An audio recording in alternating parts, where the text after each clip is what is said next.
Hello friends, ಇವತ್ತಿನ recipe malai chicken cutlet. ಇದು ಹೊರಗಿಂದ ಕ್ರಿಸ್ಪಿ, ಒಳಗಿಂದ ಜ್ಯೂಸಿ ಫಿಲ್ಲಿಂಗ್ನೊಂದಿಗೆ ತುಂಬ ಚೆನ್ನಾಗಿರುತ್ತೆ. ಇದನ್ನು ನೀವು ಈವ್ನಿಂಗ್ ಸ್ನ್ಯಾಕ್ಸ್ ಆಗಿ ಮಾಡ್ಕೊಳ್ಬಹುದು. ಆಮೇಲೆ ಮಕ್ಕಳಿಗೆ ಸ್ನ್ಯಾಕ್ಸ್ ಬಾಕ್ಸಿಗೆ ಕೂಡ ಮಾಡ್ಕೋಬಹುದು. ಇದನ್ನು ಕ್ವಿಕ್ ಆ್ಯಂಡ್ ಈಸಿಯಾಗಿ ಮಾಡ್ಕೋಬಹುದು. ಹಾಗಾದರೆ ಯಾವ ರೀತಿ ಮಾಡೋದು, ಏನೆಲ್ಲ ಸಾಮಗ್ರಿಗಳು ಬೇಕು ಅನ್ನೋದನ್ನು ನೋಡ್ಕೊಳ್ಳೋಣ. ಮೊದಲಿಗೆ ಒಂದು ಕಡಾಯಿಯನ್ನು ಮೀಡಿಯಂ ಫ್ಲೇಮ್ನಲ್ಲಿ ಇಟ್ಕೊಂಡು ಅದಕ್ಕೆ 2 ಟೇಬಲ್ ಸ್ಪೂನ್ ಅಷ್ಟು ಬಟರ್, ಆಮೇಲೆ ಆಯಿಲ್ 2 ಟೇಬಲ್ ಸ್ಪೂನ್ ಅಷ್ಟು ಹಾಕ್ಕೊಂಡು ಬಿಸಿ ಮಾಡ್ಕೋಬೇಕು.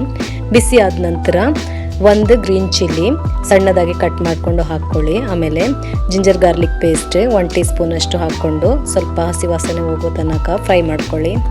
ಬೇಯಿಸಿರುವಂತಹ ಚಿಕನ್ ಅದನ್ನು ಉಪ್ಪು ಮತ್ತು ಪೆಪ್ಪರ್ ಹುಡಿ ಹಾಕ್ಕೊಂಡು ಬೇಯಿಸ್ಕೊಂಡಿರೋದು ಅದನ್ನು ಶ್ರೆಡ್ ಮಾಡಿಕೊಂಡು ಹಾಕ್ಕೊಳ್ಳಿ. ಒಂದು 100 ಗ್ರಾಮ್ ಅಷ್ಟು ಹಾಕ್ಕೊಳ್ಳಿ. ಅದನ್ನು ಕೂಡ ಸ್ವಲ್ಪ ಹೊತ್ತು ಫ್ರೈ ಮಾಡ್ಕೊಳ್ಳಿ. ನಂತರ ಮಸಾಲ ಹುಡಿಗಳು, ಉಪ್ಪು ರುಚಿಗೆ ತಕ್ಕಷ್ಟು chilli flakes 1 tablespoon, pepper powder 1 teaspoon, garam masala 1 teaspoon, ಆಮೇಲೆ ಚಿಕನ್ ಮಸಾಲ 1 ಟೀ ಸ್ಪೂನ್ ಅಷ್ಟು ಹಾಕ್ಕೊಂಡು ಸ್ವಲ್ಪ ಹೊತ್ತು ಫ್ರೈ ಮಾಡ್ಕೊಳ್ಳಿ. ಇದೆಲ್ಲ ಫ್ರೈ ಆದ ನಂತರ ವೆಜ್ಜೀಸ್, ನಿಮ್ಗೆ ಇಷ್ಟವಾದ ವೆಜ್ಜೀಸನ್ನು ಹಾಕ್ಕೊಳ್ಬೋದು. ಕ್ಯಾರೆಟ್ ಅರ್ಧ ಕಪ್, ಕ್ಯಾಪ್ಸಿಕಮ್ ಅರ್ಧ ಕಪ್, ಆಮೇಲೆ ಆನಿಯನ್ ಅರ್ಧ ಕಪ್ ಅಷ್ಟು ಹಾಕ್ಕೊಂಡು ಸ್ವಲ್ಪ ಹೊತ್ತು ಇದನ್ನು ಕೂಡ ಫ್ರೈ ಮಾಡ್ಕೊಳ್ಳಿ. ನೋಡಿ, ಇವಾಗ ಇದೆಲ್ಲ ಚೆನ್ನಾಗಿ ಫ್ರೈ ಆಗಿದೆ, ಚೆನ್ನಾಗಿ ಕುಕ್ ಆಗಿದೆ. ಆ ನಂತರ ಮಲಾಯಿ ಒಂದು ಅರ್ಧ ಕಪ್ ಅಷ್ಟು, ಆಮೇಲೆ ಚೀಸ್ ಅರ್ಧ ಕಪ್ ಅಷ್ಟು ಹಾಕ್ಕೊಂಡು ಚೆನ್ನಾಗಿ ಮಿಕ್ಸ್ ಮಾಡ್ಕೊಳ್ಳಿ.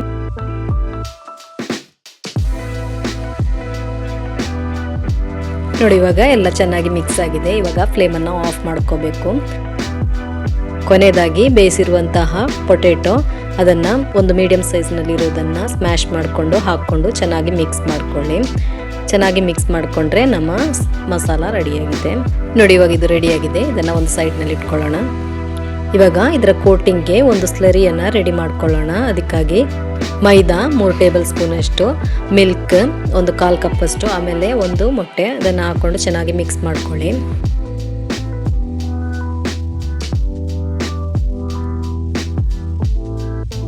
ನೋಡಿ, ಇವಾಗ ಇದು ರೆಡಿಯಾಗಿದೆ.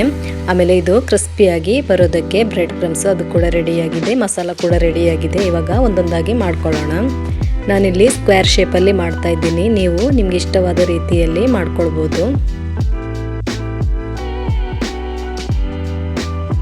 ಇದನ್ನು ನಾವು ರೆಡಿ ಮಾಡಿಟ್ಕೊಂಡಂತಹ ಸ್ಲೇರಿ ಇದೆಯಲ್ಲ, ಅದರಲ್ಲಿ ಒಂದ್ಸಲ ಡಿಪ್ ಮಾಡಿಕೊಂಡು ಬ್ರೆಡ್ ಕ್ರಮ್ಸಲ್ಲಿ ಕೋಟ್ ಮಾಡಿಕೊಂಡ್ರೆ ಫ್ರೈ ಮಾಡೋದಕ್ಕೆ ರೆಡಿಯಾಗಿದೆ. ಇದೇ ರೀತಿ ಎಲ್ಲದನ್ನು ಮಾಡ್ಕೊಳ್ಳಿ. ನಮ್ಮ ಚಾನಲನ್ನು ಇನ್ನೂ ಕೂಡ ಸಬ್ಸ್ಕ್ರೈಬ್ ಮಾಡಿಲ್ಲ ಅಂದರೆ ಪ್ಲೀಸ್ ಸಬ್ಸ್ಕ್ರೈಬ್ ಮಾಡ್ಕೊಳ್ಳಿ. ಹಾಗೆ ವಿಡಿಯೋ ಇಷ್ಟವಾಗೋದಾದರೆ ಒಂದು ಲೈಕ್ ಕೊಟ್ಟು ಸಪೋರ್ಟ್ ಮಾಡಿ. ಫ್ರೆಂಡ್ಸ್ ಫ್ಯಾಮಿಲಿಗಳಿಗೆ ಶೇರ್ ಮಾಡ್ಕೊಳ್ಳಿ.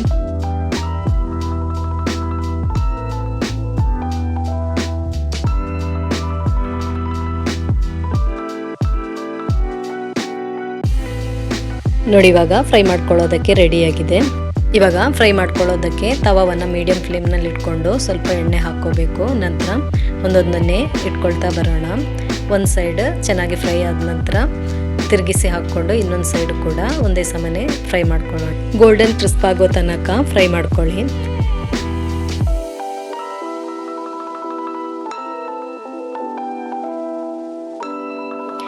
ನೋಡಿ, ಇಲ್ಲಿ ಕಲರ್ ಎಷ್ಟು ಚೆನ್ನಾಗಿ ಬಂದಿದೆ ಅಂತ ವಿಡಿಯೋದಲ್ಲಿ ನಿಮಗೆ ಕಾಣ್ತಾ ಇರ್ಬೋದು. ಇದೇ ರೀತಿ ಕಲರ್ ಬರುವ ತನಕ ಫ್ರೈ ಮಾಡ್ಕೊಳ್ಳಿ. ಫ್ಲೇಮನ್ನು ನೀವು ಮೀಡಿಯಮ್ನಲ್ಲೇ ಇಟ್ಕೊಂಡು ಫ್ರೈ ಮಾಡ್ಕೋಬೇಕು. ನೋಡಿ, ಇವಾಗ ಎಲ್ಲನೂ ಫ್ರೈ ಆಗಿ ರೆಡಿಯಾಗಿದೆ.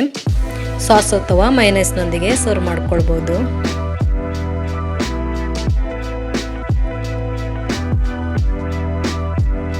ನಾನಿಲ್ಲಿ ನಿಮಗೆ ಇನ್ನೊಂದು ರೀತಿಯಾಗಿ ಕೂಡ ಯಾವ ರೀತಿ ಫ್ರೈ ಮಾಡೋದು ಅನ್ನೋದನ್ನು ತೋರಿಸ್ಕೊಡ್ತಾ ಇದ್ದೀನಿ.